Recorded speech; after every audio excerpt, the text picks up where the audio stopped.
Como moderadora queda la magistrada maestra María Cristina Miranda Cruz, integrante del Pleno del Poder Judicial del Estado de México. Adelante, maestra, queda usted en uso de la palabra. Buenas tardes a todas y a todos. En primer lugar, agradecer al señor presidente que dé la oportunidad de hacer en estos espacios tan dignos en nuestra escuela, querida Escuela Judicial, y a nuestro maestro Luis Gerardo de la Peña Gutiérrez por ese entusiasmo, y como ustedes pueden apreciar, sus participaciones son siempre con esa enjundia, con ese amor al derecho laboral, y que sin duda nos motiva para que nosotros también nos involucremos en esta materia tan hermosa. Bien, pues tenemos efectivamente un panel de lujo. Bienvenida y bienvenidos a todos. Este panel se refiere a las tendencias de las reformas laborales en México 2019, Brasil 2017 y Chile 2016, similitudes y diferencias relacionadas con la negociación colectiva, elementos comunes. Sin duda, estrechar estos vínculos académicos y más allá de esto, el intercambio de las experiencias de nuestros ponentes que ya han vivido estas reformas en sus países, seguro será un gran motivo de reflexión para nosotros y aprender de los que ya han ejercitado estas cuestiones de las reformas en materia laboral. Entonces, disfrutemos a cada uno de ellos. Iniciaremos en primer lugar con el magíster Nelson Lobo Zamorano, de quien me permito referir algunos. Realmente es muy generoso, su currículum muy esencial. Egresado del Liceo Luis Cruz Martínez de Curicó, abogado y licenciado en Ciencias Jurídicas, magíster en Derecho Laboral por la Universidad Adolfo Ibáñez, magíster en Derecho Público por la Universidad Central de Chile, diplomado en Derecho del Trabajo y Seguridad Social por las Universidades de Concepción, La República y UNIAC, y estudios en la Universidad Bolivariana. Miembro del Colegio de Abogados de Chile, de la Sociedad Chilena de Derecho del Trabajo y Seguridad Social, del Instituto Latinoamericano del Derecho del Trabajo y Seguridad Social, de la Asociación Iberoamericana del Derecho del Trabajo y de la Seguridad Social, Guillermo Cabanelas, y miembro honorario de Asociación de Abogados Laboralistas de Paraguay, expositor en congresos y seminarios internacionales de derecho laboral, articulista en temas de derecho laboral y educacional, ha ejercido docencia en temas de derecho laboral y administrativo. Pues démosles un fuerte aplauso a nuestro magíster Nelson para concederle el uso de la palabra. Y con la súplica, pues serán 10 minutos por cada intervención, atendiendo a los tiempos, si nos hacen favor de apoyarnos en esa parte.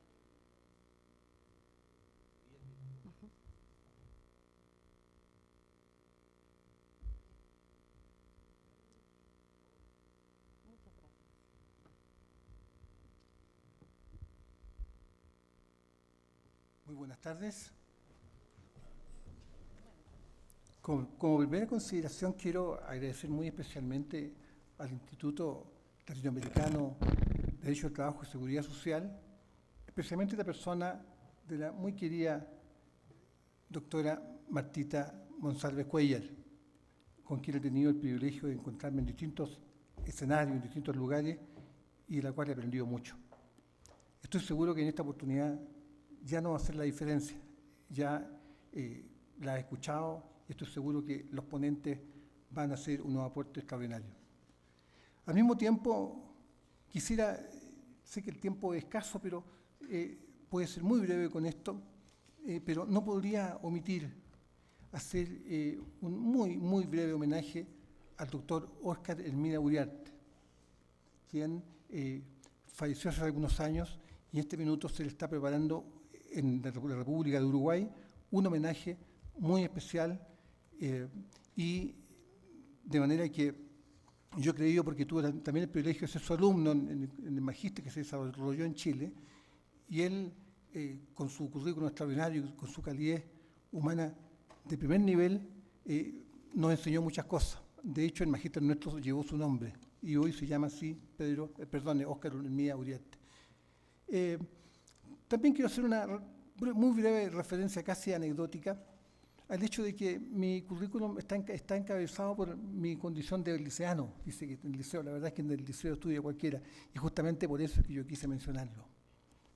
Porque así como todos los profesionales tenemos nuestro origen en la función que los maestros han desarrollado respecto a nosotros, todos hemos pasado y hemos cumplido con la enseñanza media, la vocación media, para poder más adelante salir según nuestros propios lujos, según nuestras propias luces, y eso es lo que yo siempre intento reconocer en ese paso que tuve por esa casa de estudio.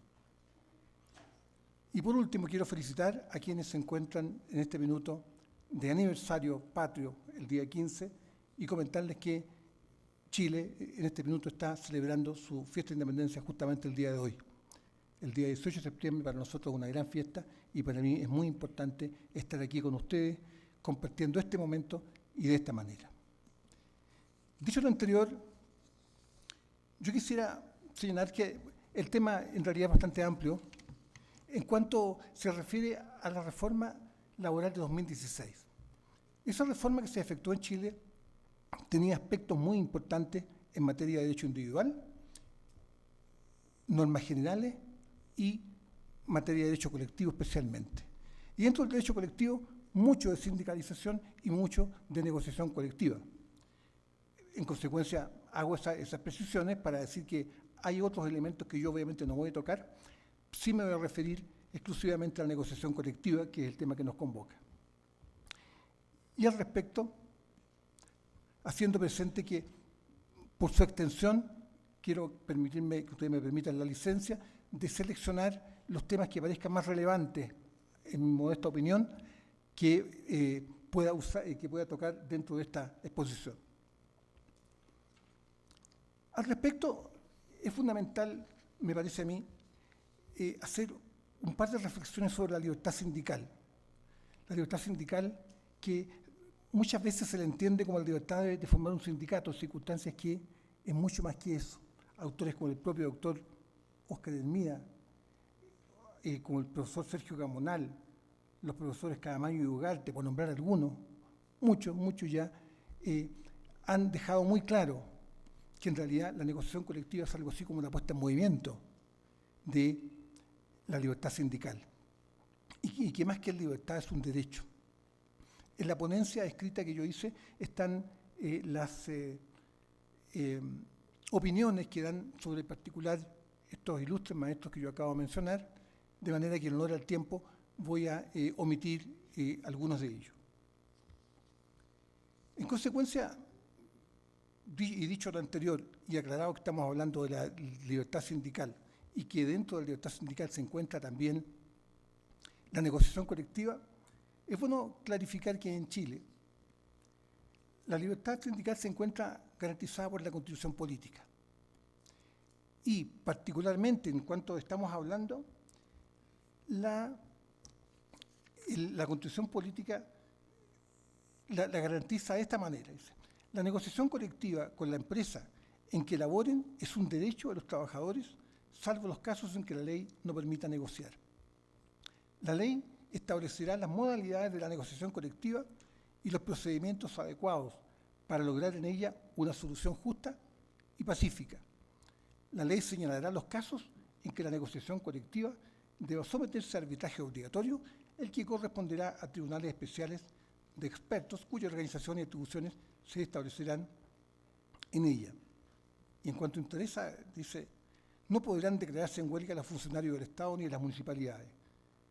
Tampoco podrán hacerlo las personas que trabajen en corporaciones o empresas, cualquiera que sea su naturaleza, finalidad o función, que atiendan servicio de utilidad pública o cuya paralización cause grave daño a la salud, a la economía del país, al abastecimiento de la población o a la seguridad nacional. La ley establecerá los procedimientos para determinar las corporaciones o empresas cuyos trabajadores están sometidos a esta prohibición. Ese es el marco jurídico sobre el cual se rige la libertad sindical, en este caso la negociación colectiva, en Chile, y por supuesto además de los convenios 87 y 98, que tienen el rango de ley por aplicación del artículo 5 de nuestra Constitución Política, que señala en su inciso segundo una especie de renuncia a parcial la soberanía en cuanto, por el solo hecho de ser aprobados y ratificados por el Congreso en Chile, tienen el valor de una ley. De manera que está claro que en Chile está establecido claramente y por lo demás constituye un derecho fundamental. Así las cosas, y como estamos hablando de una reforma, me parece importante hacer una muy breve referencia a lo que era un poquito antes de que se reformara. Las críticas que había al respecto. La presidenta de la República de la época Cuando dirigió su mensaje presidencial al Congreso junto con el proyecto que estaba enviando, hizo un diagnóstico. Esto se encuentra también en la ponencia que yo formulé, se encuentra in extenso a través de un link que le va a conducir al que le interese verlo al mensaje completo. De manera que esto es un extracto también hecho. Al respecto primero dice, la existencia de una baja cobertura de negociación colectiva, el cual en el año 2013 habría alcanzado solo al 8,1% de los asalariados del sector privado bajo la modalidad reglada y un 2% bajo la modalidad no reglada. También otra razón de por qué se hace esta reforma o se hizo por observaciones que hizo la OIT. Y al respecto se podrían sintetizar. Por un lado, el sistema de negociación colectiva chilena, limitada, porque estoy un poco anticipando el cuento de la historia final, es imposible separar el proyecto de lo que al final ocurrió, pero en Chile existía un sistema de reemplazo para la huelga. En consecuencia, a juicio de la OIT y a juicio de distintos organismos, era considerado como una limitación al derecho a la huelga en términos que le hacían inviable al no lograr el objetivo que se acostumbra a llamar de emparejar la cancha. Porque sabemos que la sindicalización, al igual que el uso de los medios compulsivos que tiene la negociación colectiva, tiene por objeto justamente tratar de establecer algún plano de igualdad, de conversación igualitaria con el empleador. Porque es impensable que un trabajador individual va a poder negociar las cláusulas de su contrato, cosa que sí, obviamente, puede hacer un sindicato y va a depender mucho de la fuerza con la que pueda proceder. Y naturalmente que la existencia de reemplazo, bajo ciertas condiciones, el artículo 381 del Código del Trabajo nuestro establecía ciertas condiciones que debían haberse dado al momento de contestar el proyecto colectivo de trabajo. De manera que si se había ofrecido, por ejemplo, una reajustabilidad correspondiente al índice de precio del consumidor, que se denomina ya o IPC, y el tipo de oferta que se había hecho. De manera que, en definitiva, eso existía. Y, por supuesto, que al responder el abogado de un empleador el proyecto de contrato colectivo que había sido formulado por el trabajador, o más bien por el sindicato respectivo, o por el grupo negociador, porque también eso era posible, simplemente se preocupaba de cumplir con los requisitos taxativos que la ley establece para asegurarse que iba a tener derecho a reemplazo. Y así es como podía proceder o a los 15 días o a los 30 días, según los requisitos que hubiese cumplido, podía proceder a reemplazar a los trabajadores que estaban en huelga. Naturalmente que eso debilita el movimiento sindical, debilita la fuerza de la negociación colectiva y más allá del mérito que uno pudiera atribuirle, en realidad era un tema que estaba siempre pendiente y fue abordado por la reforma. También hubo reparos, naturalmente, porque incluso aquellos que lo propusieron, después hay cosas que no les gustaron. Al mismo tiempo,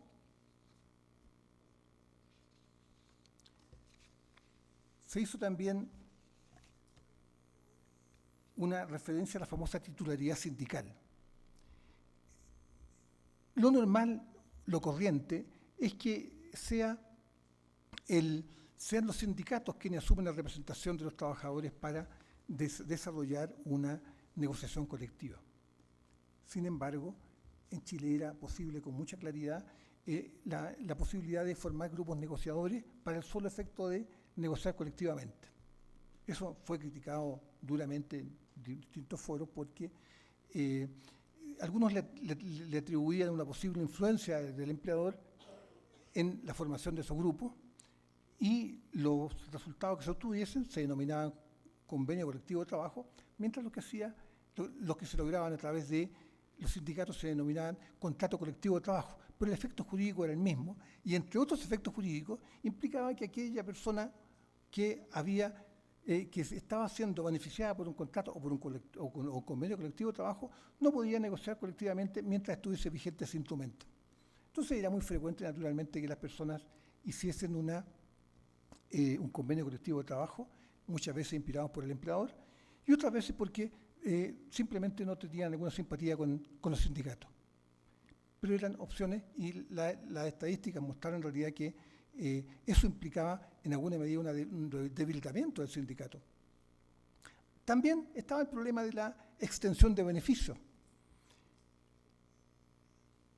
Lo normal es que cuando se desarrolla una negociación colectiva, se adjunta una nómina de aquellas personas que integran el grupo negociador, que lo normal será que sean los miembros del sindicato, pero eventualmente podía ampliarse en determinados plazos. Ellos son los que desarrollaban su acción frente al empleador, terminaba el contrato colectivo de trabajo, pero el empleador estaba facultado para extender los beneficios que había logrado el sindicato a todos los trabajadores. Una facultad unilateral. No necesitaba preguntarle a los trabajadores, que incluso, bueno, ¿quién no iba a estar de acuerdo si era beneficio gratis sin haberlos peleado? Pero bueno, pero no necesitaba preguntarle, ni tampoco a los que habían negociado, que en el fondo uno diría que ellos eran los dueños de la situación, del contrato colectivo, convenio colectivo. Y eso naturalmente que generaba una suerte de debilitamiento sindical, pero también debilitamiento de los movimientos sindicales, porque, como digo, no era necesario quemarse, se llama ya, ¿no es cierto?, quedar mal con el empleador si podían negociar otros.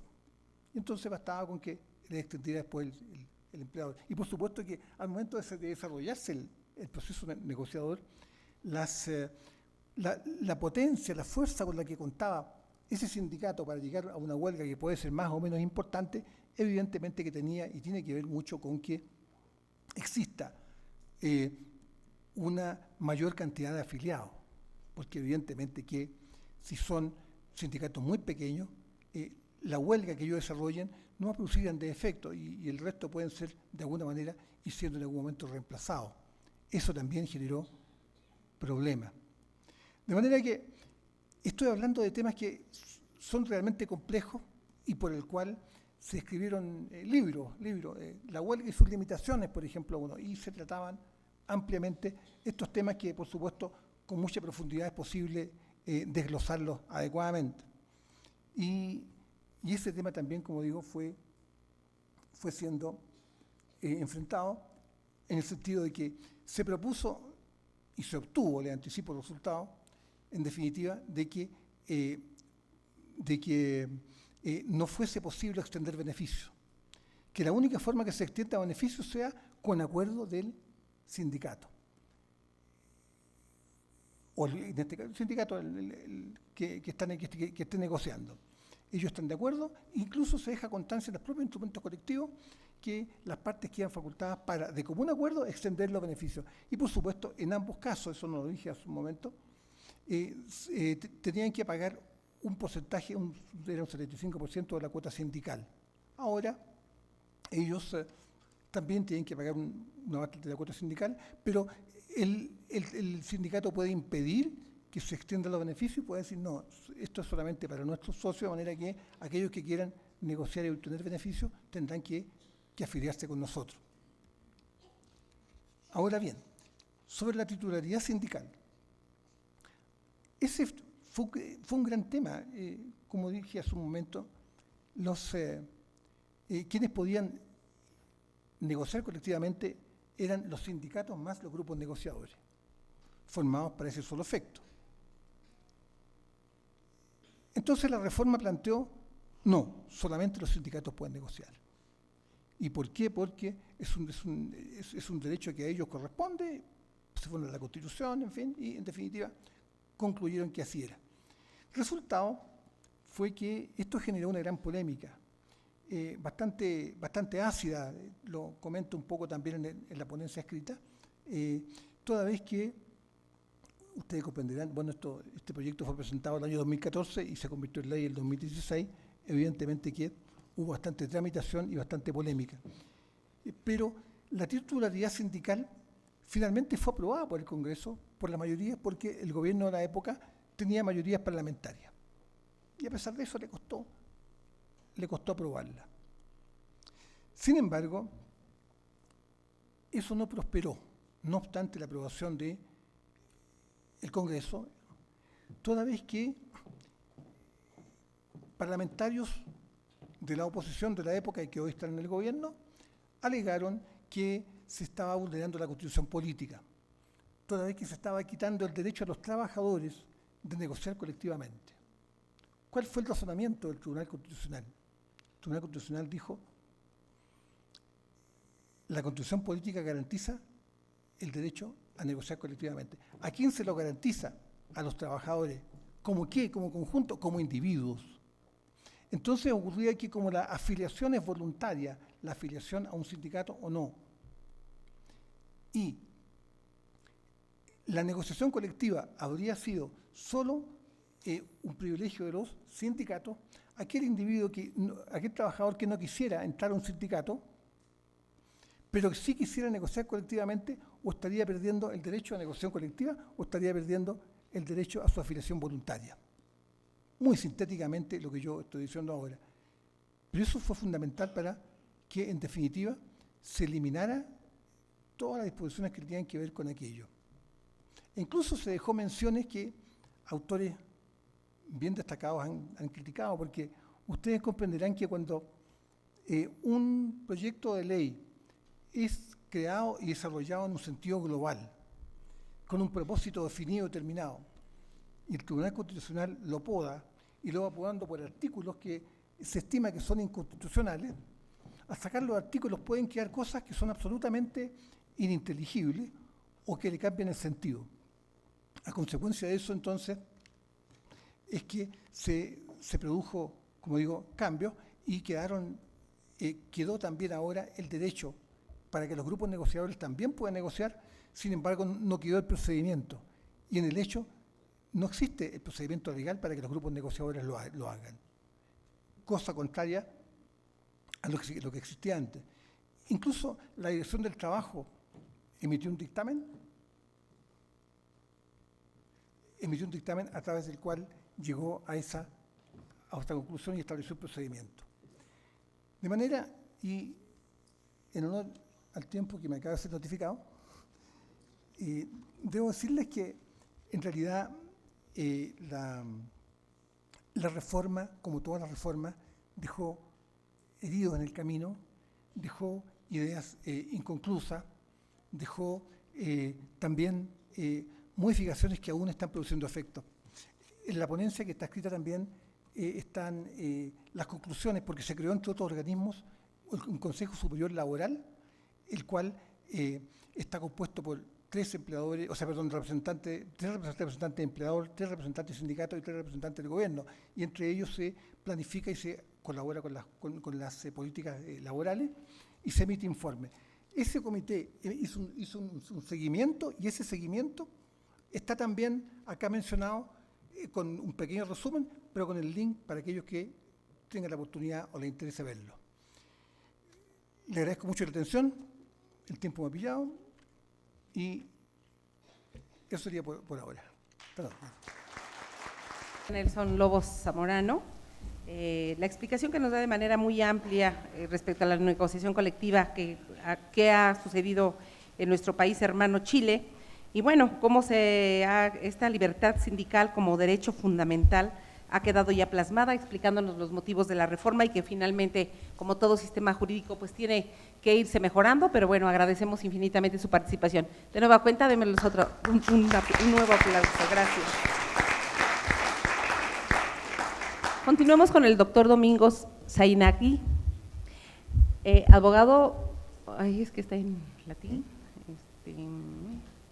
posgraduado de Comunicado, jornalista, pela Facultad Caster Libero, presidente honorario de la Asociación Iberoamericana del Derecho del Trabajo y de la Seguridad Social y del Instituto Iberoamericano del Derecho Deportivo, profesor honoris causa en Humanidades de la Universidad Paulo Freire de Nicaragua, profesor universitario en Brasil y en el interior y en el exterior, miembro de la Academia Paulista de Derecho y del Trabajo y de la Seguridad Social, miembro del Instituto de Derecho Social Cesariano de los Abogados de Fútbol SAF, miembro de la Federación Interamericana de Abogados, FIA, miembro del Consejo de la Sociedad Brasileña del Derecho Deportivo, coordinador nacional del área de Derecho de Trabajo y la Escuela Nacional de Abogacía. Perdón por no leerlo de manera correcta. Perdón. Que es mi padrino en ese cargo. Está acá. Bueno, pues le concedemos el uso de la palabra, querido doctor. Qué pena que sea tan poquito tiempo, pero bueno, aprovecharemos este espacio. Bien, Mil gracias. Muchísimas gracias. Buenas tardes a todos, a todas. Es una alegría volver a este país. Yo estuve el año pasado y muchísimas veces he venido acá a México. Incluso tengo un título que creo que nadie acá tiene, de ciudadano saltiliano. Ah, no, él tiene también. Arturo no tiene, pero de exterior solamente yo. Entonces, es una alegría volver a este país, encontrar tantos amigos. Primero, hacer la saudación a la mesa, a nuestra moderadora, doctora Magda María, doctora Lorena, mi paisana, que consiguió llegar después de mí. Estamos los dos locos, yo salí de Brasil, llegué hace poco acá. Mi querido amigo Nelson Lobo Zamorano, que participamos de un grupo que se llama Grupo de San Luis, Amigos de San Luis, Argentina, y que tiene chileno, brasileño, uruguayo, por supuesto, argentinos también. Nadie es perfecto, no, perdón, no, es broma.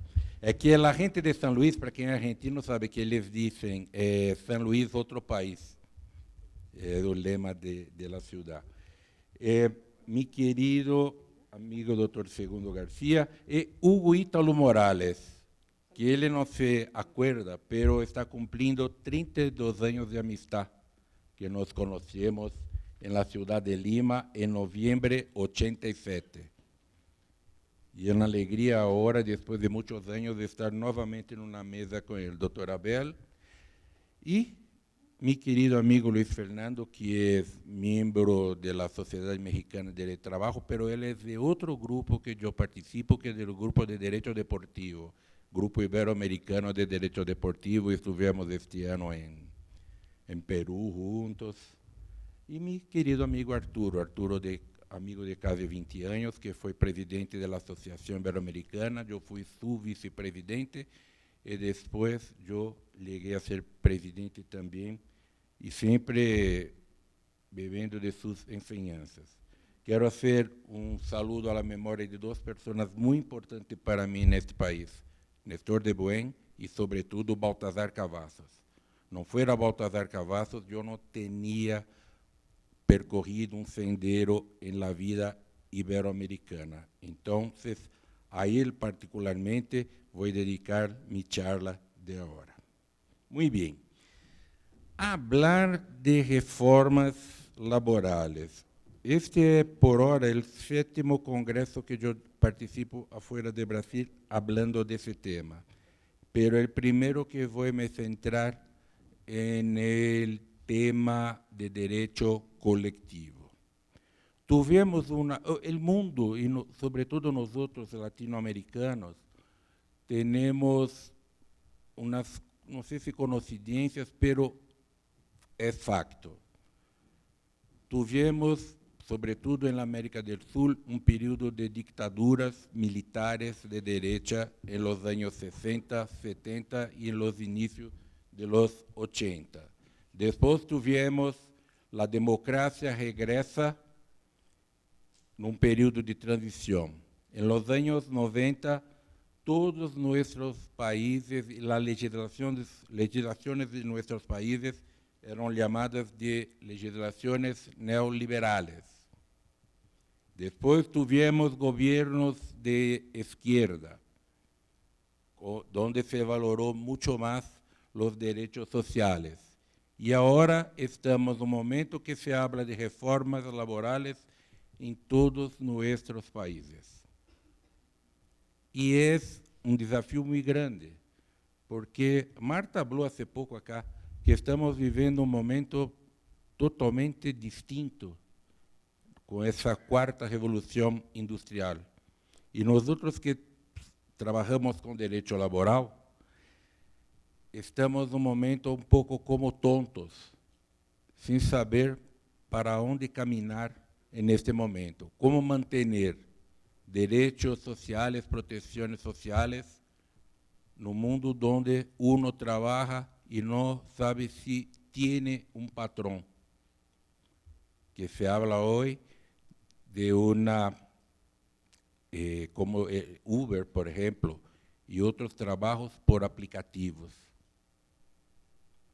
Pero, e na área sindical também é um desafio. Os sindicatos têm que hoje buscar novos senderos, novos caminhos, porque as lutas não são aquelas do início do século XX. Não são lutas para agregar trabalhadores, não são lutas por melhores salários, não se utilizarão de la huelga como se utilizava no passado. Pero, então, em nosso país, que passou? No ano 2017, tivemos uma reforma laboral muito forte, que cambiou direito material, individual e coletivo, direito administrativo de trabalho e direito processal. Estamos verdadeiramente tontos neste momento, os advogados, os magistrados e todos aqueles que trabalham nesta rama do direito, que é o direito de trabalho. Na rama de direito coletivo, tivemos cambios muito profundos, verdadeiramente profundos. Há quebra de paradigmas que estavam consolidados em nossa maneira de exercer ou de trabalhar com temas laborais colectivos. Graças. Não vou chorar, é isso. Graças. Muito bem, viu? Vale a pena ser gentil. Não, é porque tenho um livro que falei desse tema em Brasil há pouco. Bueno, então, ¿qué pasó con derecho colectivo en nuestro país? Primero, yo hablé, quien me conoce hace tiempo en esta vida de aquí en Latinoamérica, sabe que yo hablo que nuestro derecho colectivo en Brasil, nuestro sindicalismo es distinto de todos los otros, porque nuestro sindicalismo ha sido creado por el Estado que creó los sindicatos durante un gobierno dictatorial que tuvimos durante 15 anos em Brasil, entre os anos 30 hasta 1930 hasta 45. O Estado brasileiro cria o sindicalismo. Então, não tivemos problemas que existiram em outros países. Bueno, uma quebra de paradigma que temos hoje. A doutora Lorena hablará mais forte, de maneira mais profundizada, sobre um dos temas que hoje la consolidação das leis do trabalho, que não temos um código laboral em Brasil, temos uma consolidação. Para quem não conhece, é que entre os 1930 hasta 1939 e 40, tínhamos centros de legislações laborais, hasta que nosso presidente, que se chamava Getúlio Vargas, determina que se consolidassem nelas todas em um único documento, que é este, Consolidação das Leis do Trabalho. E o que está passando com... Por que eu hablo quebra de paradigma e a doutora irá profundizar mais esse tema? Primeiro, todos nós aprendemos o princípio da aplicação da norma mais favorável, não é verdade?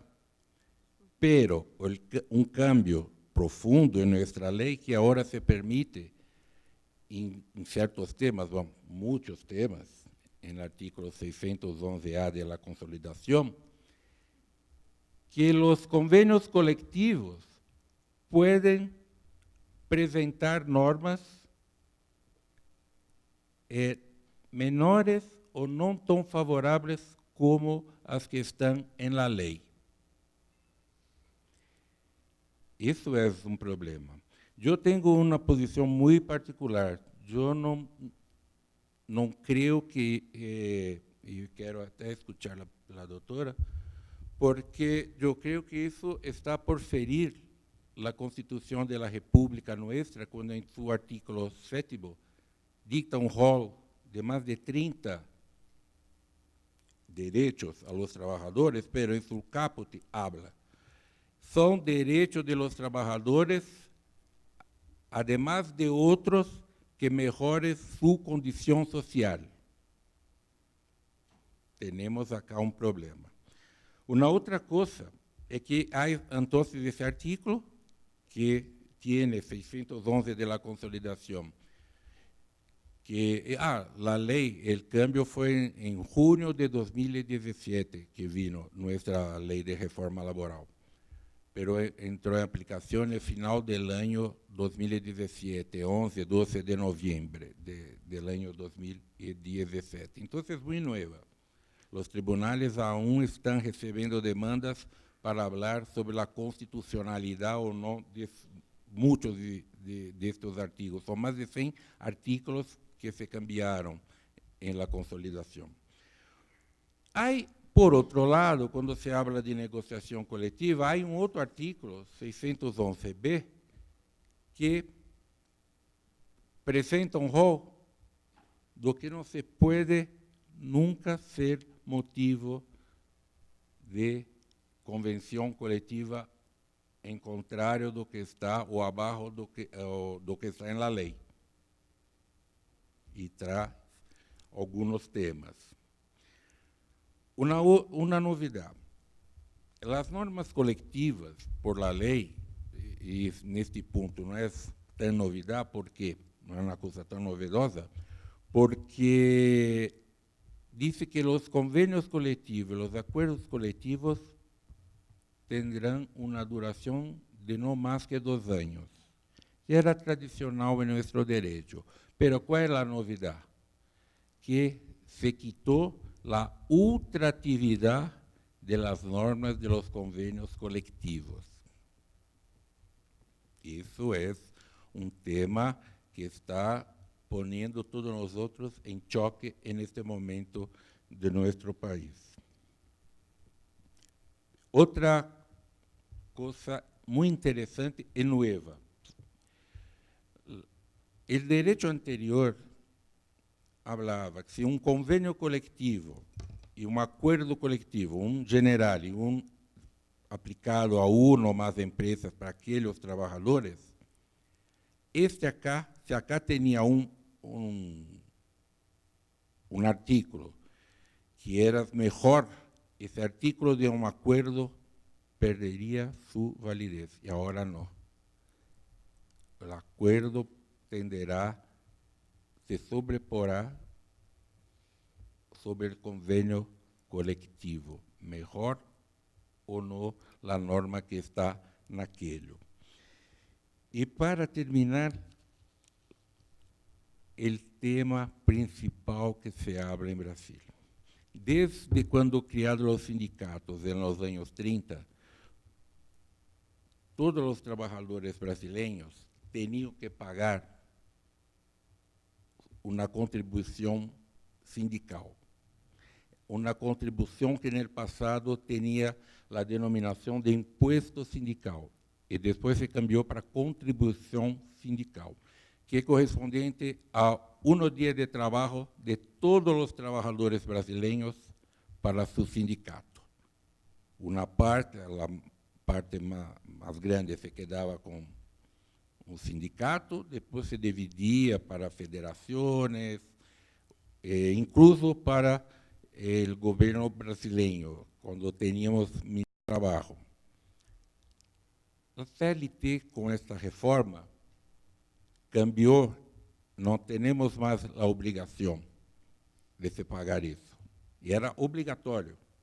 Todo mes de marzo, todo trabajador, yo soy profesor empleado, en mi recibo de salário, en mês de março, tenía lá un descuento de un día de trabajo. Es un día que yo ni me esforzaba mucho, porque no ia me quedar, yo pedía para los alumnos, pueden charlar porque no voy a trabajar hoy. No es não ia receber. Se cambió de esta manera.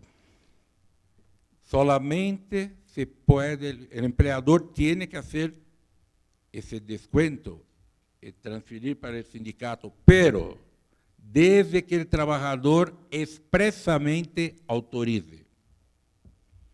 Y voy a les contar solamente un ejemplo. Yo tengo una empresa cliente de mi oficina que tiene poco más de 2.000 empleados. Ninguno, absolutamente ninguno, autorizó ese descuento. Y los sindicatos hoy, yo no sé en términos percentuales como yo podría hablar, pero puedo decir lo siguiente, los sindicatos están parados. ¿Por qué?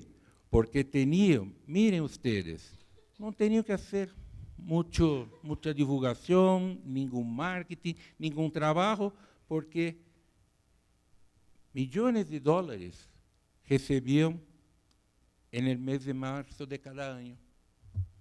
Y ahora tienen que hacer ¿o qué? Publicidad, demostrar su utilidad. No estaba acostumbrado con eso. Y los trabajadores brasileños tienen odio de sus sindicatos. Y eso que está ocurriendo. Los sindicatos brasileños están despedindo sus trabajadores porque não têm como pagar, não têm como manter sua estrutura hoje com esse cambio. Bueno, recebi acá, como habla Arturo, el papelito demoníaco. Me agradece, que educação, que gentileza. Já concluiu seu tempo, mil graças. Então, graças a ustedes por la atenção.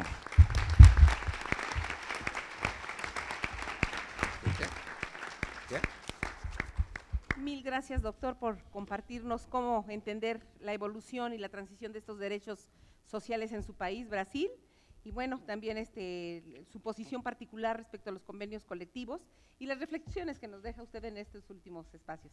Mil gracias, doctor, y pues continuamos con la doctora Lorena de Melo Resende Colnangio. Egresada de la Universidad Federal del Espíritu Santo, Victoria, Brasil, maestra en Derecho Procesal Civil por la Universidad Federal del Espíritu Santo, Victoria, Brasil, doctorada por la Universidad Estatal de São Paulo, Brasil. Actualmente se desempeña como magistrada del Tribunal Regional del Trabajo de la Segunda Región en São Paulo, especialista en justicia de trabajo, acceso a la justicia, derecho del trabajo, derechos humanos y salud, seguridad y medicina del trabajo. Esta no usa la palabra, doctora. Mil gracias.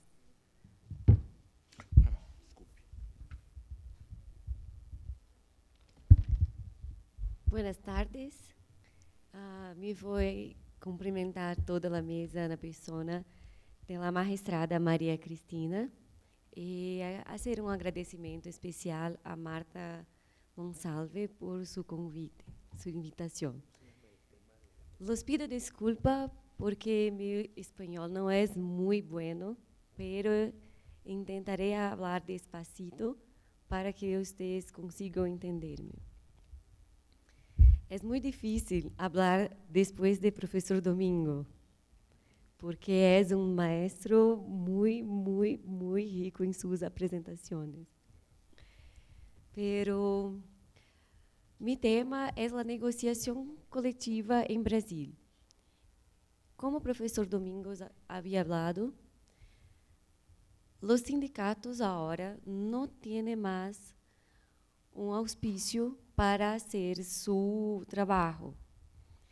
Pero este auspicio no era muy bueno porque transformaba los sindicatos en espacios muy tranquilos, muy dóciles, salvo uno u otro, como por ejemplo los sindicatos de metalúrgicos, sindicatos de motoristas, sindicatos de aviación, entre otros pocos, que se conseguiam fazer juegas. Agora, os sindicatos estão muito desesperados. De ano que passou para por ejemplo, en Tribunal de Trabajo de São Paulo, hay un crecimiento de las acciones por cobranza de contribución sindical, lo impuesto, que se sacó, en un aumento muy largo, muy grande, porque había antes cerca de 100 acciones por año y ahora 1.800 acciones por año cerca de cobrança destes auspícios. O que passa ainda com a reforma? A reforma também... acá está. Nós temos... Penso que é melhor falar de... Peço desculpa. Sí, adelante, doctora. Claro.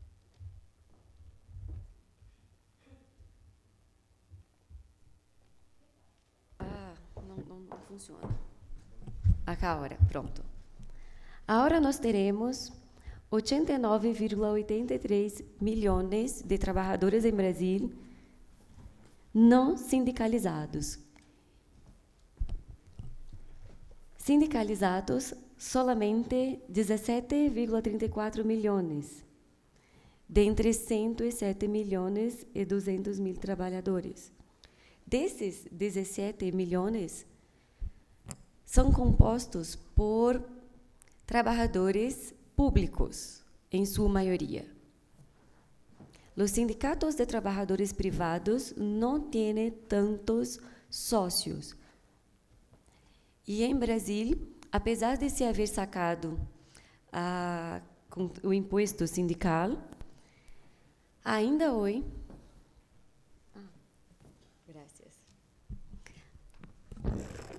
Gracias. Ainda hoje, os sindicatos são obrigados a defender todos os trabalhadores de sua categoria, porque há em Brasil princípio da unicidade sindical. Solamente pode haver sindicato por categoria. E com a lei nova, que foi nossa reforma trabalhista, nós teremos o fim de la contribuição, lo negociado por cima da lei, o que não é permitido em la Constituição, em razão do princípio da norma mais favorável, pero também em nossa Constituição há 4 direitos que se podem ser flexibilizados pelos convênios coletivos. Deles salário, por cerca, há uma lei que regulamenta por cerca de brevíssimo tempo em funções econômicas da empresa. Também pouquinho de la jornada de trabalho, la duração de trabalho, pero não mais que 12 horas por dia. E dentro da jornada de trabalho, nós teremos uma perda muito larga, que é a possibilidade de uma redução hasta 30 minutos por horário de descanso de trabalhadores em sua jornada, que antes era de 1 hora.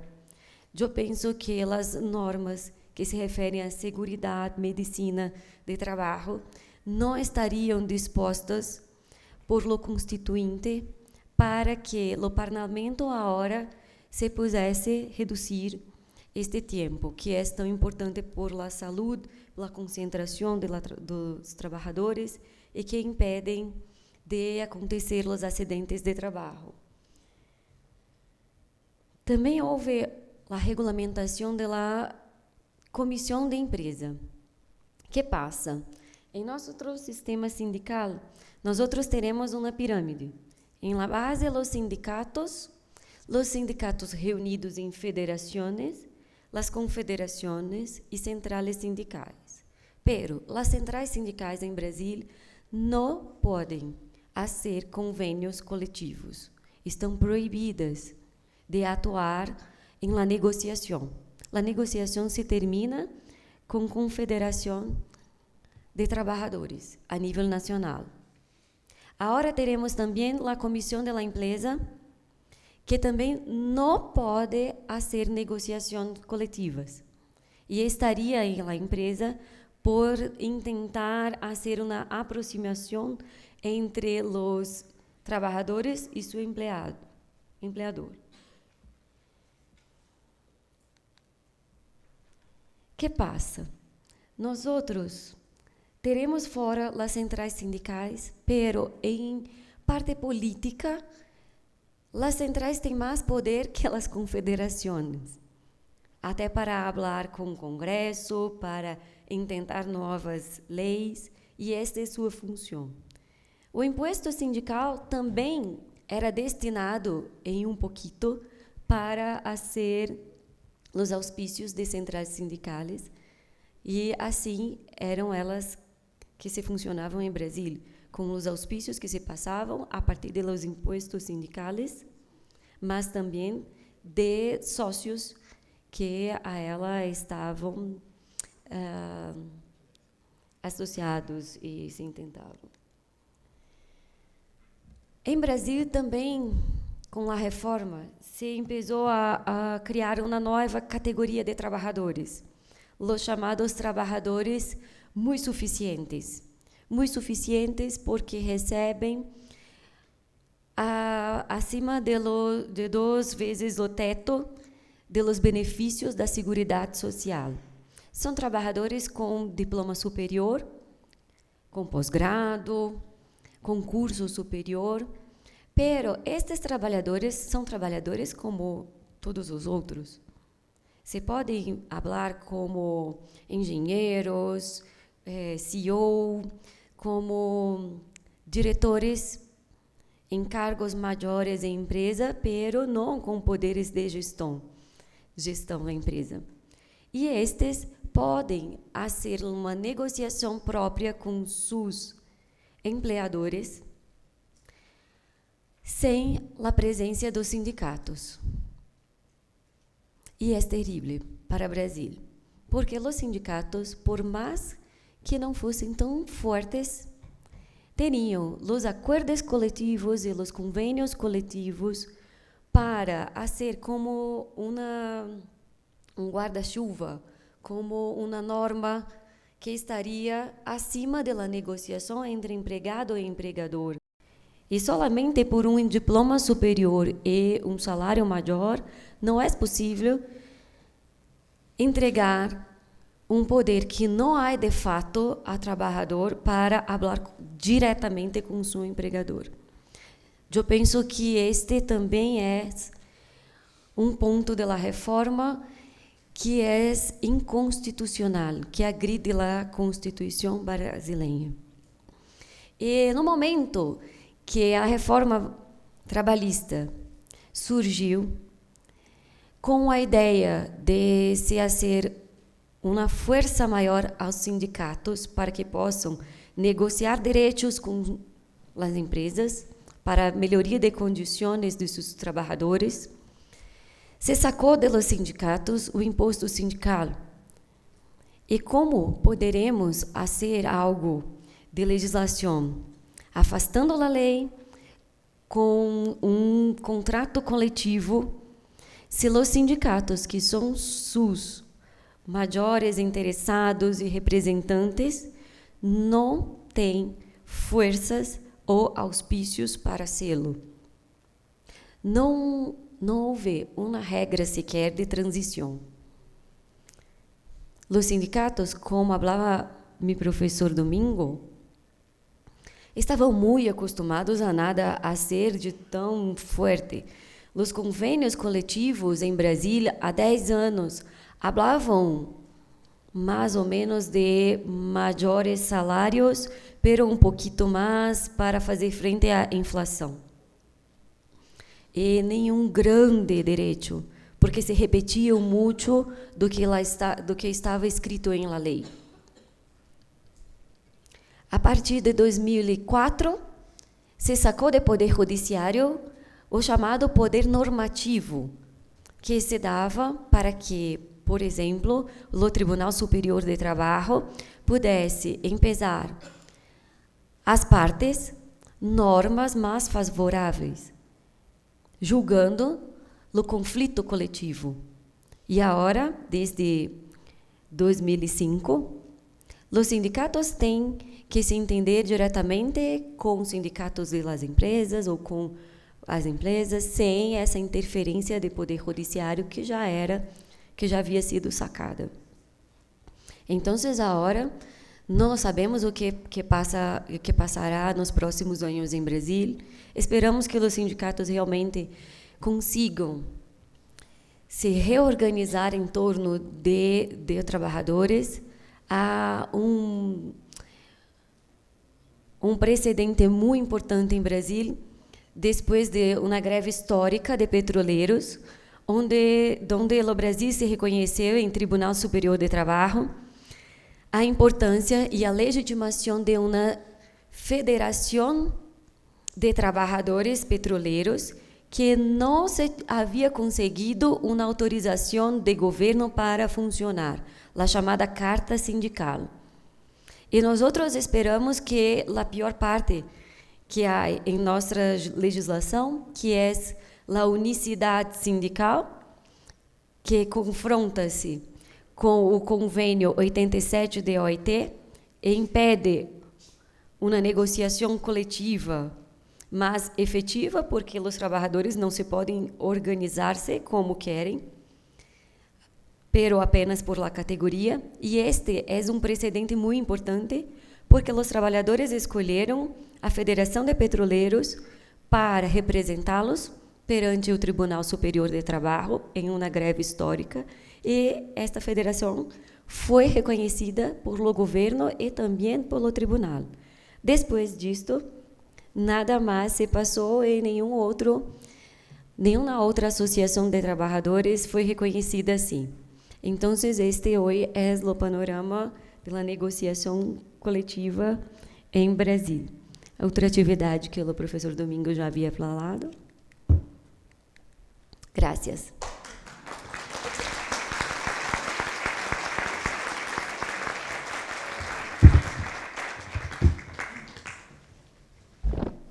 Agradecemos a la doctora Lorena, que nos ha llevado en este camino del sindicalismo en su país, Brasil, ponderando el principio de unidad sindical por categoría y, bueno, haciendo unas reflexiones muy interesantes respecto a la importancia de estas categorías de trabajadores.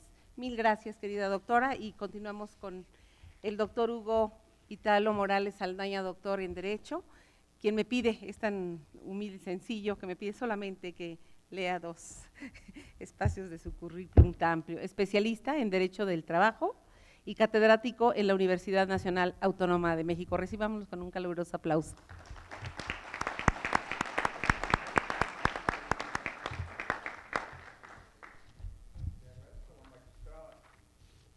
Dado mi humilde petición sobre mi currículum vitae, pero pues para mí lo dice todo, ¿verdad? Cualquier cosa que le agreguemos no son más que circunstancias intrascendentes en la vida profesional de alguien. ¿Qué soy? Pues únicamente laboralista, y me enorgullece ser aparte catedrático de la universidad. ¿Y qué más? No, ahí está el principio y el fin de mi carrera profesional y me enorgullezco mucho. Pues me informan que exponga un poco sobre los perfiles o tendencias del derecho laboral mexicano, y yo preferiría hablar sobre el fracaso de la legislación laboral mexicana que acaba de iniciar su vigencia el 1 de mayo. ¿Cómo es posible que en materia laboral cualquier persona que pueda comprar una legislación y la lea se considere laboralista?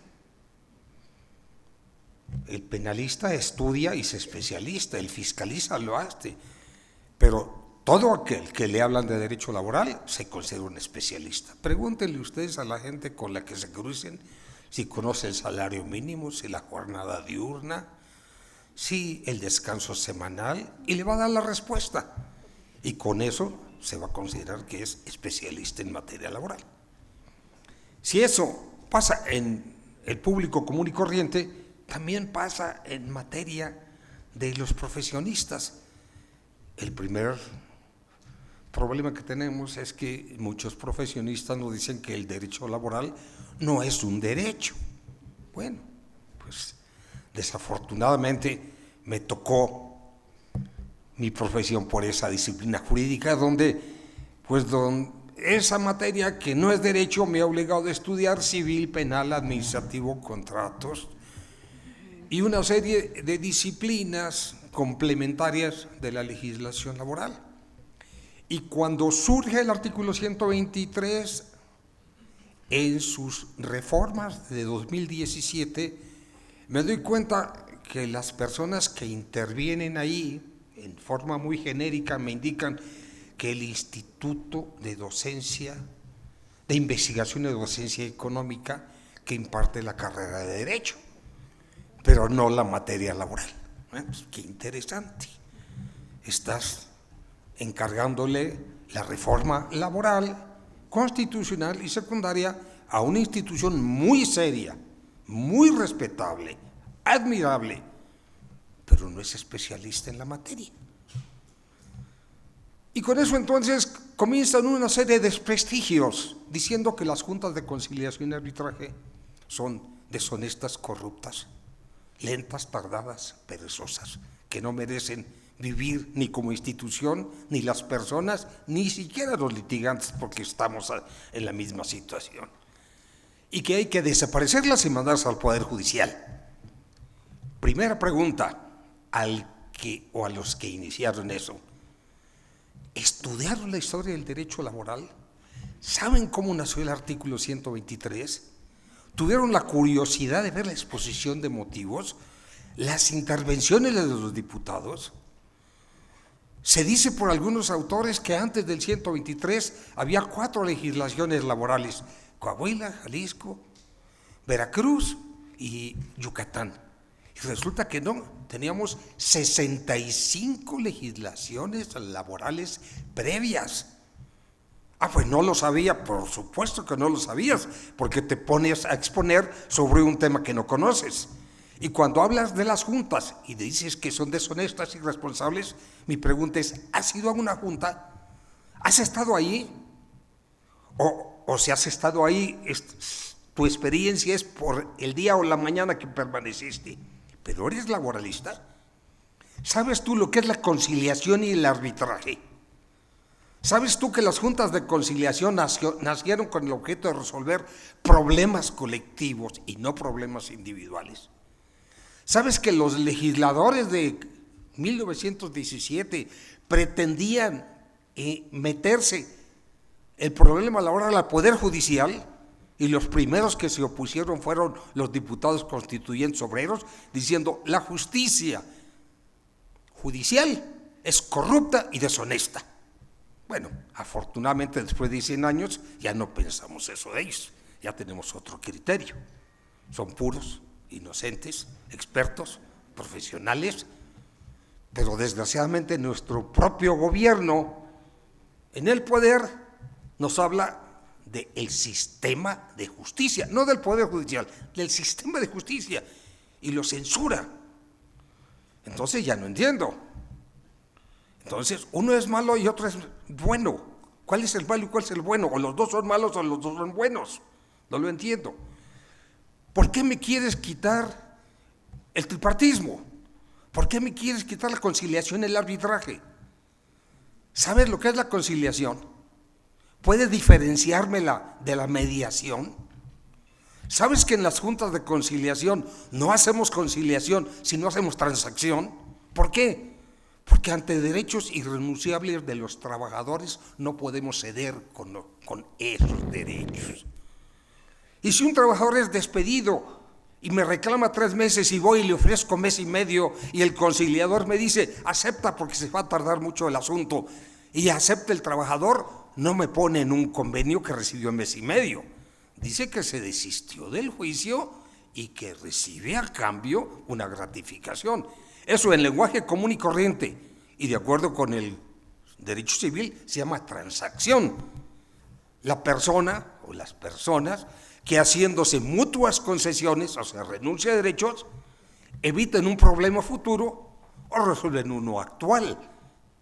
haciéndose mutuas concesiones. Pero con los derechos irrenunciables, ¿podemos hacer muchas concesiones? No. Entonces, ¿cómo hacemos la conciliación? Esa es la pregunta del sabio. ¿Cómo hacemos la conciliación con el acercamiento sin obligar a las partes que en sus derechos fundamentales no renuncien? Porque si renuncian, entonces haces una transacción y estás dándole un disfraz a la situación, diciendo, ya lo resolví, ya conciliaron. ¿Cómo? Él se desistió. Ah, pues qué bueno, entonces no tenía razón. Ah, no, pero no tenía razón, pero le dieron mes y medio. Entonces, si no tenía razón, ¿por qué le dieron mes y medio? Porque el conciliador se encargó, ¿verdad?, de llegar a una aparente conciliación, que en realidad fue una transacción. ¿Y cuál es la diferencia entonces en lo que el Poder Judicial está practicando y nos los está enseñando cuando nosotros lo practicamos o se practica hace 100 años? La conciliación. No, pues yo practico la mediación. ¿Y cuándo empezaste tú con la mediación? Pues hace 10 años, cuando hablé de los métodos alternativos de solución de conflictos. Pues qué calificativo tan interesante y tan bonito, ¿verdad? Yo simplemente le digo conciliación. ¿Por qué? Porque a ti, en civil, en penal, en administrativo, te enseñaron a luchar hasta sus últimas consecuencias, a usar todos los defensas, todos los recursos, y que el abogado se siente muy satisfecho, porque sus conocimientos los puso en juego y los llevó hasta sus últimas consecuencias. ¿Y qué pasa con el cliente? Pues se llevó 1 o 2 años en el litigio, pero gané o utilicé los recursos. Y en cambio el laboralista, ¿qué hace? Pues es muy ridículo, llega, empieza a platicar con su contraparte media hora, 1 hora, varios días y resuelve, no le sigue. Pues entonces no es abogado, porque no utiliza ni la revisión, ni el amparo directo, ni el indirecto, o a veces lo utiliza, pero no siempre se arregla en las primeras. Y después de varios años nos dice la materia civil y penal, pues es un buen método, pero nada más que yo le llamo mediación. Bueno, yo quiero que me expliques cuál es la diferencia entre la mediación y la conciliación. Y ahí es donde los que reforman la legislación no me pueden contestar. No me pueden contestar por una razón muy sencilla. No son laboralistas. No les agrada el derecho laboral. Les molesta las juntas de conciliación y arbitraje. Y hay que mandarlas al Poder Judicial. Y digo, bueno, pero estamos frente al derecho laboral. Es una disciplina o una ciencia única. Y sin embargo, en el apartado A, lo mandas al Poder Judicial, y en el apartado B lo respetas y continúas con el tripartismo y con el mismo sistema. Es que en el B funciona muy bien. ¿Y por qué en el A no? ¿Por corrupción, por deshonestidad? No. Porque todas las ventajas del B no se las pasamos al A. Comenzando los magistrados del B tienen un ingreso pues suficiente y satisfactorio, cumplen con sus funciones, intervienen en las revisiones. ¿Y por qué en el A no? Pues por la diferencia de niveles. No es lo mismo lo que gana un presidente de junta que lo que ganan los representantes. No se sienten con la misma responsabilidad. Entonces, ¿qué es lo que no está funcionando? ¿El derecho laboral o el sistema o la práctica que estoy? Porque si no funciona el tripartismo, pues vamos a desaparecer el apartado B. Pero después me dicen, es que las fuentes externas, extranjeras, me están diciendo que hay que cambiarlo, como la OIT. La OIT me está diciendo que cambie mi derecho al judicial. Pues si tú sigues el tripartismo, entonces que lo vas a desaparecer tu OIT, porque me estás diciendo. No, me lo están diciendo los Estados Unidos. Los Estados Unidos, su conciliación y arbitraje en materia laboral no es en el Poder Judicial. ¿Y por qué quieres que yo sí la lleve en el Poder Judicial? Entonces, estamos haciendo una reforma y después nos cambiamos un sistema de uno a otro y decimos, como en la reforma penal. No compares. En la reforma penal, los jueces penales ya sabían derecho sustantivo y procesal y les cambié el sistema. Ahora, en el Poder Judicial les vamos a enseñar y vamos a capacitar a los jueces y a los conciliadores. Entonces, ¿qué implica? Pues entonces vamos a agarrar un alumno del 8º semestre que ya llevó el curso, primero de laboral sustantivo, segundo de laboral colectivo y procesal. Ya él tiene los 3, pero no agarremos una persona que nunca le gustó el derecho laboral o que se dedicó a otra y de repente dice, ahora sí quiero ser juez, ahora sí quiero, y lo voy a capacitar. Ah, muy bien, lo vas a capacitar. ¿Quiénes lo van a capacitar? Los capacitadores federales y locales son laboralistas, se han distinguido por sus conocimientos, son profesores en materia laboral, han escrito sobre materia laboral para ser primero conocedor y después preceptor. No, esto es muy fácil. Ah, bueno, pues sí.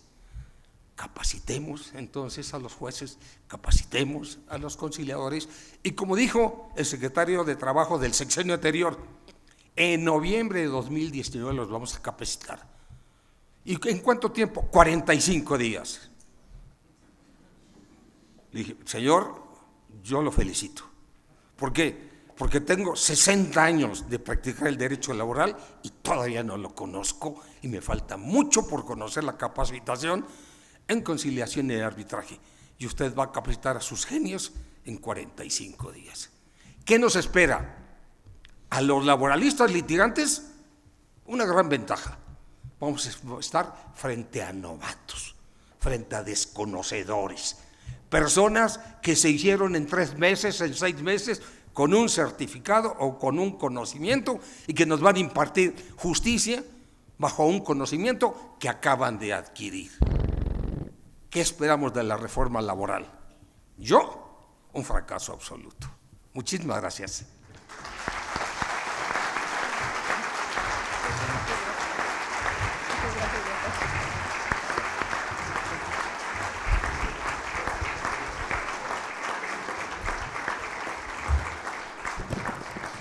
Muchas gracias a nuestro doctor Morales Saldaña Huguitalo.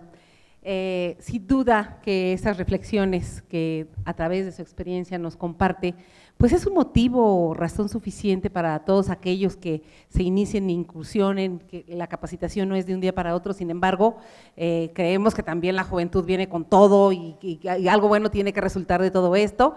Nos lleva por esta transición de los medios alternos, ¿verdad? Desde a veces que no podemos apreciar la diferenciación entre una mediación, conciliación, un arbitraje, pero sin duda que apostamos a que haya cosas mejores por nuestro México, porque somos todos México. Pues démosle de nueva cuenta otro aplauso.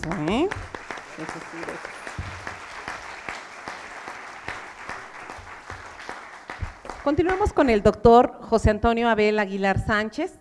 Me ha pedido, al igual que el doctor que nos antecede, sea muy concreta en la parte de su currículum, ha sido muy generoso.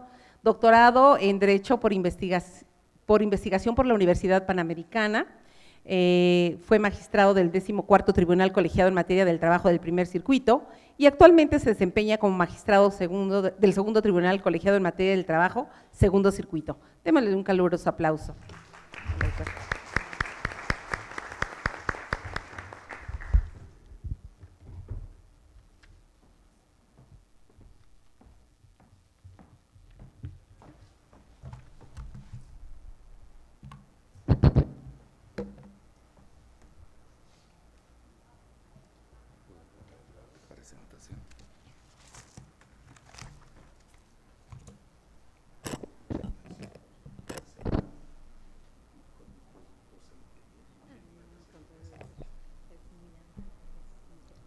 Si son tan amables de ponerme la presentación, se los agradeceré.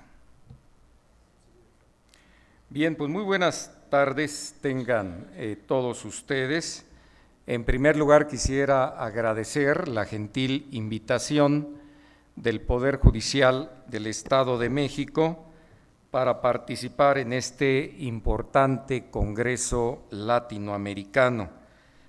Constituye para mí también un auténtico honor el compartir este foro, este panel, pues con destacados ponentes de nuestros países hermanos, de Chile, de Brasil, y por supuesto con los destacados doctores Hugo Ítalo Morales y con el doctor Segundo.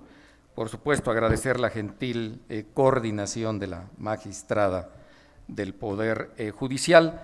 El enfoque, mientras aparece aquí la presentación que aporté, que le quiero dar a esta intervención, a esta breve intervención, tiene un enfoque desde el nuevo juzgador laboral, ¿verdad? Ciertamente centrarlo en las modificaciones que se han dado en nuestro país, pero darle un enfoque hacia el enorme papel, no me ha gustado nunca tampoco la denominación, pero de este importante operador jurídico que va a ser el nuevo juzgador laboral. Esencialmente lo planteo en la pregunta que advertimos en esta diapositiva. El nuevo paradigma de justicia laboral debe limitarse a la función de subsumir los hechos en las normas aplicables para resolver los conflictos obrero-patronales y de seguridad social, y vamos a tratar de dar respuesta en este sentido. Nuestro país, México, y tampoco lo hemos señalado en otras jornadas de sensibilización de reforma laboral, no nos gusta decirlo, pero lo cierto es que nuestro país está en el proceso final de reformas procesales que se han dado en Latinoamérica. En los países hermanos de Sudamérica y de Centroamérica se han generado en la primera década y segunda décadas de este siglo reformas procesales muy importantes. Se ha transformado el sistema escrito ahora a un sistema oral. Se ha establecido la conciliación como una etapa prejudicial y se han dado cambios importantes para hacer efectivo la libertad sindical y el derecho de negociación colectiva. Hemos tenido también, y hay que decirlo, algunas recomendaciones, por no decir condenas, de la Organización Internacional del Trabajo sobre la imperiosa necesidad de modificar esta regulación del derecho interno para hacerlo actual y acorde a los estándares internacionales.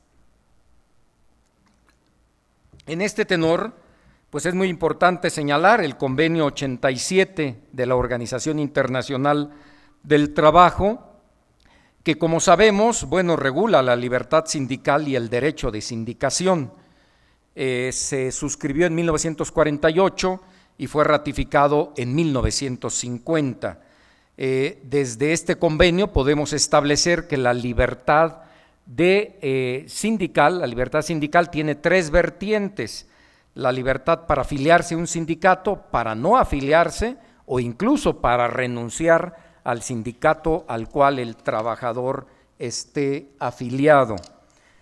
También es muy importante pues, la influencia que ha ejercido en nuestro país el convenio 98 de la OIT, este convenio que, como sabemos, se refiere al derecho de sindicación y de negociación colectiva.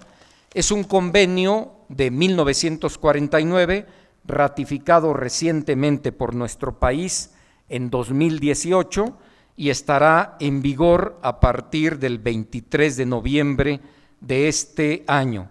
En este convenio se establecen estas tres vertientes de enorme importancia para estos derechos colectivos: la prohibición de discriminación para efectos de que no menoscabe la libertad sindical, la creación de organismos públicos que garanticen el derecho de sindicación y pues un auténtico derecho de negociación colectiva. Otra influencia que también ha impactado en nuestra reforma constitucional y legal, pues son los compromisos internacionales que México ha adquirido al suscribir el nuevo ahora Tratado México-Estados Unidos-Canadá, conocido por sus siglas el TEMEC, ¿verdad? Que sustituyó al Telecam, y en el que hay que decirlo, en el anexo 23, en el artículo 23.3, se estableció que cada parte adoptará y mantendrá en sus leyes y regulaciones pues, las normas aplicables para hacer efectivo la libertad de asociación y el reconocimiento efectivo del derecho a la negociación colectiva. De tal suerte que, además de factores internos, esta influencia internacional, estos factores reales, han incidido en el caso de México para la cristalización de esta reforma constitucional que data del 24 de febrero de 1917 y la reforma legal reciente en este año del 1 de mayo de 2019. A nivel de la reforma constitucional se modifican dos fracciones, la fracción 18 y 22 bis, para reflejar en la primera de ellas, en el apartado relativo a el derecho de negociación colectiva, estas 4 líneas de enorme importancia. Cuando se trate de obtener la celebración de un contrato colectivo de trabajo, se deberá acreditar que se cuenta con la representación de los trabajadores para emplazamientos de huelga, para reclamos de titularidades de contratos colectivos, pues se requiere este acreditamiento de representatividad.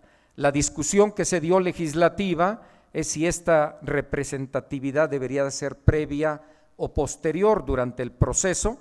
Desde mi óptica queda ambigua en el texto constitucional, pero la reforma legal es muy clara en establecer que esta representatividad es previa.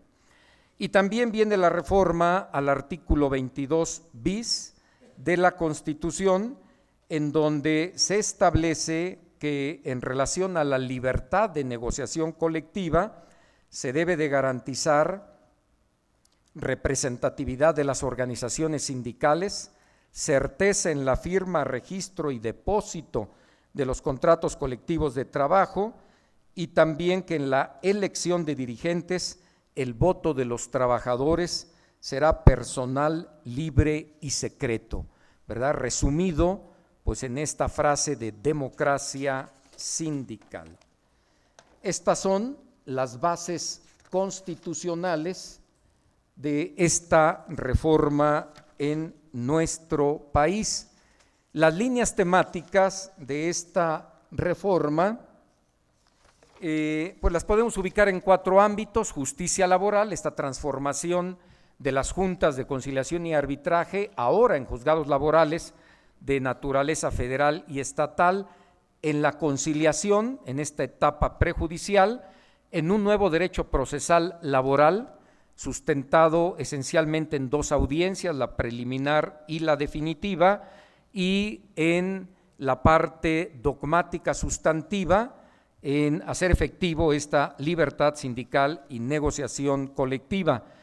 Y en este ámbito es donde estimo que la función del juez laboral será de enorme importancia, porque tendrá, claro, que aplicar el marco constitucional, el marco legal, pero en su labor proactiva, que la ubicaríamos, ahorita lo determino, lo ubicaríamos entre esta primera, diríamos, postura antigua, desde mi óptica, si será un juez boca de la ley, ¿verdad? Recordando la escuela de la exégesis francesa, que claro, tenía su justificación, se partía de un legislador sabio, no quiero decir que el actual no lo sea, pero bueno, sabio, que iba a generar normas justas,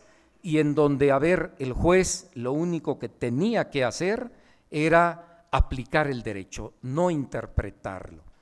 Y también una crítica que se hace al juez legislador.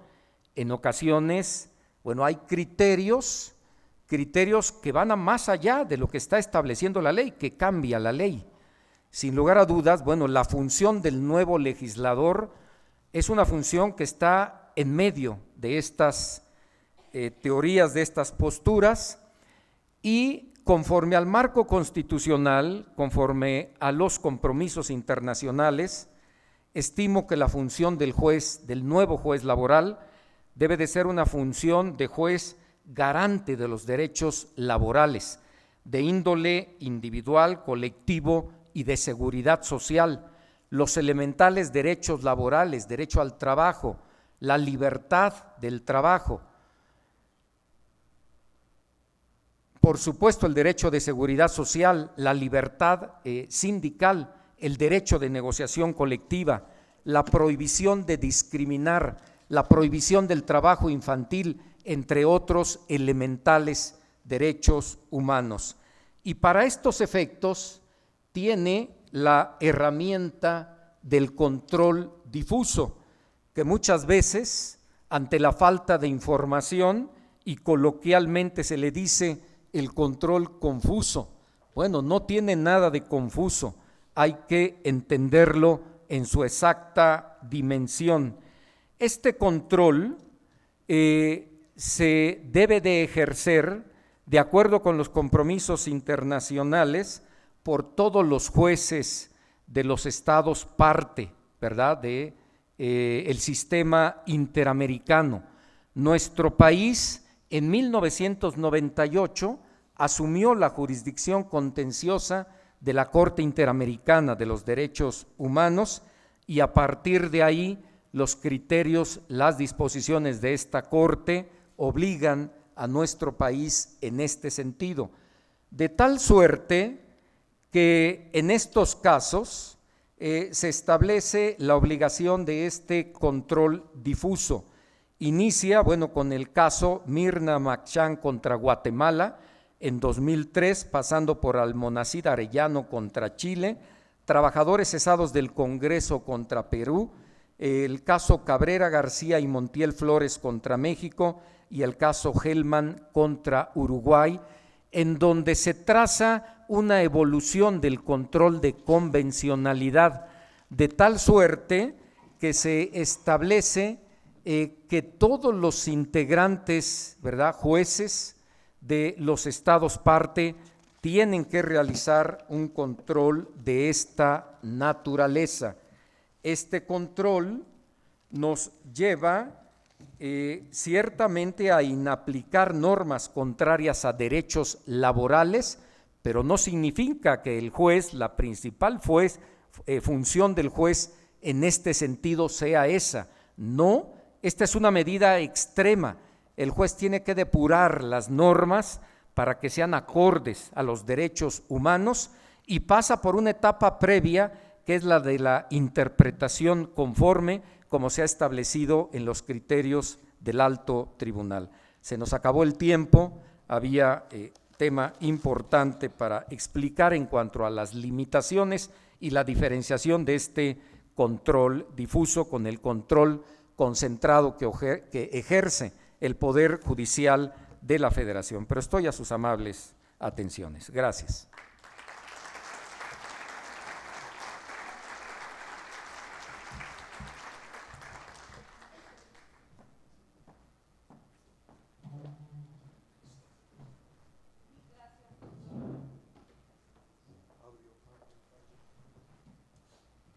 Mil gracias, doctora José Antonio Abel Aguilar, por este recorrido que nos ha hecho usted favor de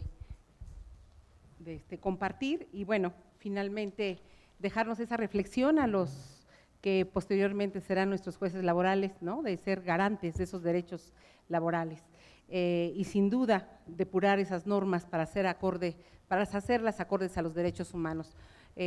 Ojalá nos permitiera su presentación para compartirla con quien guste del auditorio. Démosle de nueva cuenta un caluroso aplauso.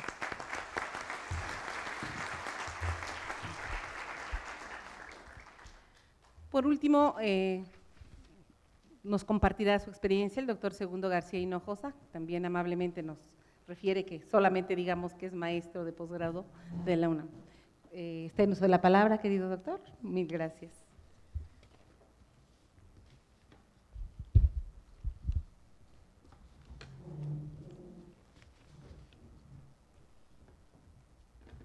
Muchas gracias. Buenas tardes a todos. Gracias principalmente al señor consejero Luis Gerardo por la invitación a un evento tan importante como este. La humildad que mostré en la lectura de mi currículum me la enseñó el doctor Hugo Ítalo, así que no es de extrañar, ¿verdad?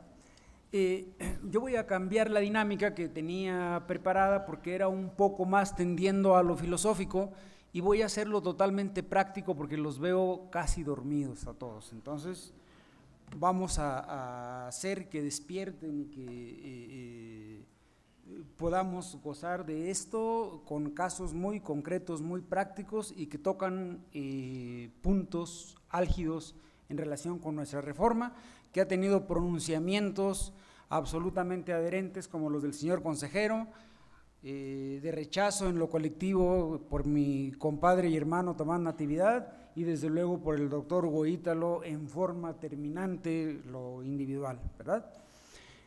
Bien, antes de lo que aparece ahí quisiera hacer un poco referencia a lo de la huelga.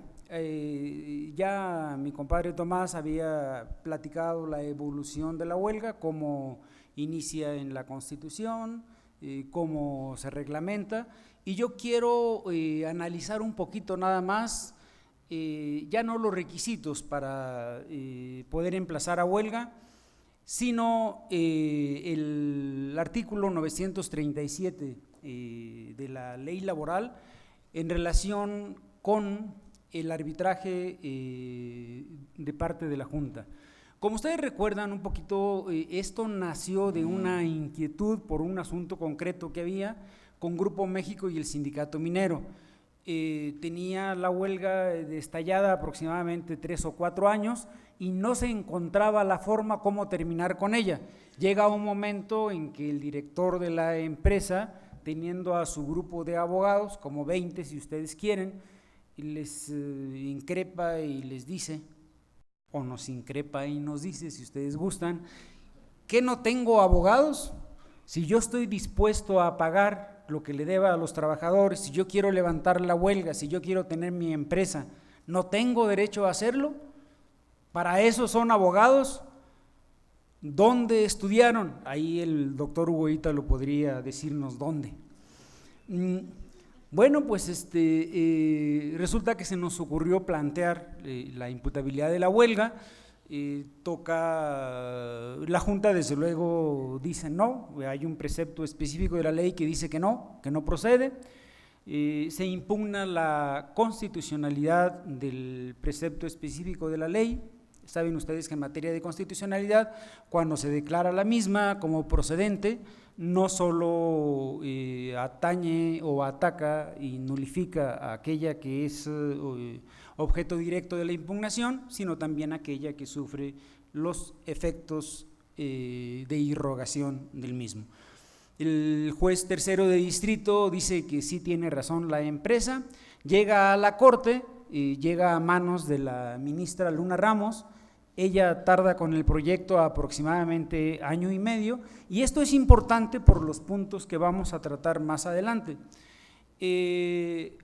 La ministra Luna Ramos, a quien veo felizmente que estará con ustedes en algún momento determinado, duda muchísimo. Ella no se animaba a resolver algo tan trascendente para el país porque pensaba que le iban a endilgar el mote de matahuelgas. Entonces ella le comentaba a todos los que iban a verla, a todos los que íbamos a verla, que no podía declarar que podía ser procedente la imputabilidad de la huelga. Sin embargo, después de 1 año y medio, como les platico, resuelve que sí es inconstitucional el precepto de la ley que dice que no, y por lo tanto se declara procedente. Bien, pues ahora ya se integra la ley en la reforma, en el 937, en el primer párrafo, Pero fíjense que en realidad a mí no me gusta lo que aducen ahí. Ahí está especificado que después de 60 días el patrón también podrá promover el arbitraje. Y yo me pregunto, ¿creen ustedes que después de 60 días tenga vida todavía posible una mediana empresa? Pero eso no es lo importante siquiera. Ustedes me dirán, pues claro que en muchísimos casos sí. No, lo importante es cuándo se va a resolver algo que ustedes promueven en 60 días. Dice el artículo 937 que el procedimiento que se seguirá será o el ordinario o el conflicto colectivo económico, de acuerdo al caso específico y concreto. Imagínense ustedes cuál es la forma. Pues si vamos al ordinario, desde luego el incidente. Ese incidente, ¿cuándo se va a resolver? Bueno, quizá aplicándole el sistema oral en la Junta sea más o menos rápido, pero cuando llegue al juzgado de distrito, atiborrados ya los juzgados con todo el trabajo que les va a llegar con base en lo de la reforma, y de ahí todavía la revisión en amparo, ¿qué les gusta? ¿2 años? ¿Eso es una solución realmente?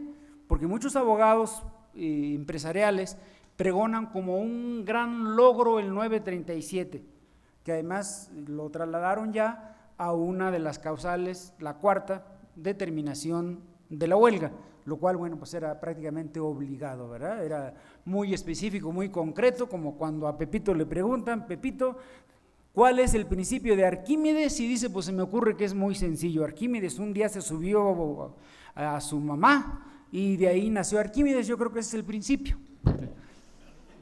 Pues también aquí creemos que ese pudiera ser el principio. No me gusta el 937 realmente. Yo creo que debiera ser de inmediato. ¿Y por qué digo yo que debiera ser de inmediato cuando se aplicara lo del arbitraje de la huelga?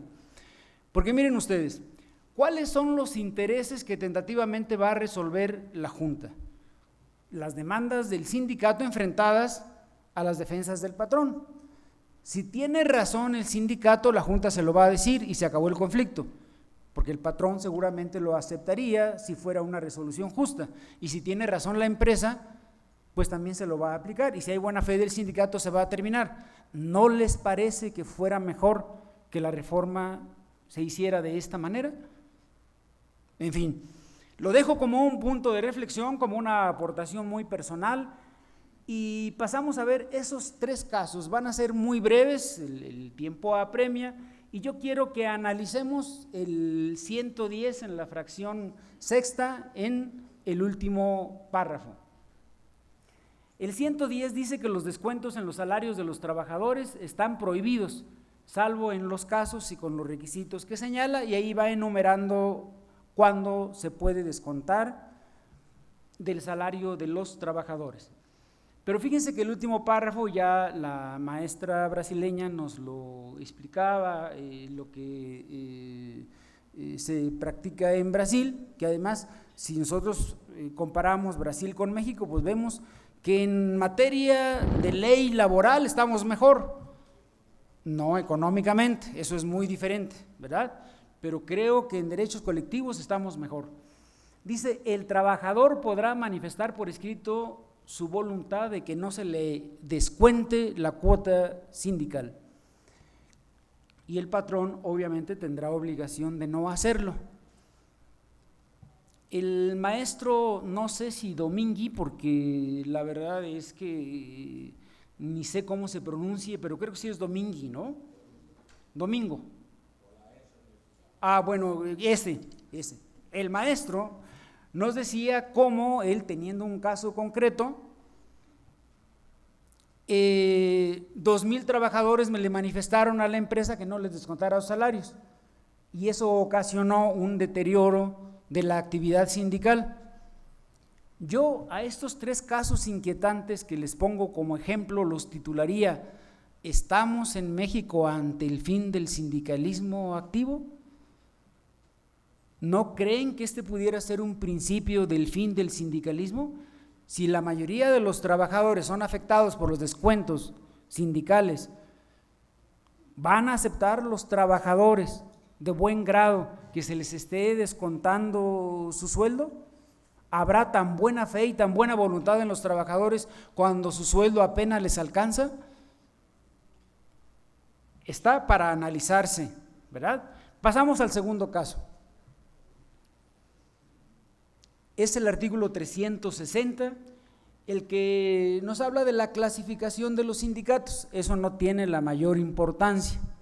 Lo que a mí me inquieta es el párrafo último también.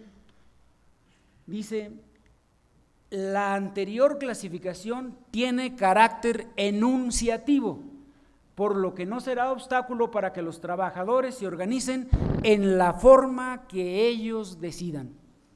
Analicen ustedes la redacción de esa parte final del precepto y seguramente les va a estrujar un poquito. ¿Qué planteamientos harían ustedes ante las juntas de conciliación y arbitraje en relación con la interpretación de ese precepto? ¿De qué diablo sirvió entonces la clasificación de los sindicatos? Ahí dice, fíjense bien, dice, por lo que no será obstáculo para que los trabajadores se organicen en la forma que ellos decidan. ¿A qué se refiere esta parte del precepto? ¿Se refiere acaso a la negociación colectiva? ¿O se refiere a que puede ser otro sindicato? Pero ¿qué otro sindicato puede haber después de esos si el último que tenemos ahí es de oficios varios? ¿Y cuál sindicato podría haber que no fuera de oficio alguno, verdad? Entonces, podríamos decir, ¿se refiere a la negociación colectiva? Yo creo que no, porque si analizamos la regulación de la negociación colectiva en la reforma, vemos que es un apéndice que está en simbiosis total con el sindicato. No puede haber negociación colectiva sin sindicato, por lo tanto, no debería referirse a eso la fracción, y si se refiere a eso, está en abierta contradicción con el concepto de negociación colectiva, y ni siquiera con el concepto, porque el concepto es amplio y además se admite, no, está realmente en contra de la regulación que la ley hace de la negociación colectiva. Porque le reitero, yo creo, como decía la maestra, incluso que no debiera supeditarse la negociación colectiva a que el sindicato la deba llevar a cabo. Muchos abogados estaban diciendo que seguramente ellos podrían en un momento determinado, muchas gracias, pues lo dejamos para después, ¿verdad? Le sigo. Bueno, ok. Bueno, muchas gracias, muy amables. La verdad es un gesto que se agradece. Concluyo con el último punto entonces, por favor, nada más. No, es el 395 de la ley. Ya. Ahí está, el 395. Fíjese bien que a esto se refería mi compadre Tomás cuando hablaba precisamente de esa libertad sindical. ¿Es válido poner la cláusula de exclusión por admisión en un contrato cuando existe esa libertad para el trabajador para contratarse con el sindicato que él decida? Fíjese que yo traté de encontrar criterios de la ONU, del Comité de Libertad Sindical, y no encontré ninguno, no lo hay. Pero fíjese también que no es el que prevalece un criterio jurídico, porque jurídicamente es anticonstitucional, es un criterio estrictamente político. Muchas gracias, es hora de comer, muy amable.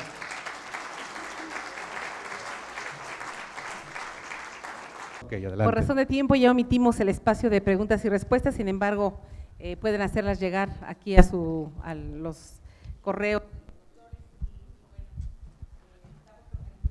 Segundo panel, tendencias de las reformas laborales en México 2019, Brasil 2017 y Chile 2016. Agradecemos a todos y cada uno de los ponentes, a nombre del señor presidente, doctor Sergio Javier Medina Peñalosa, y también con el aplauso para nuestro maestro Luis Gerardo de la Peña porque es quien ha impulsado especialmente por corresponderle esta reforma laboral.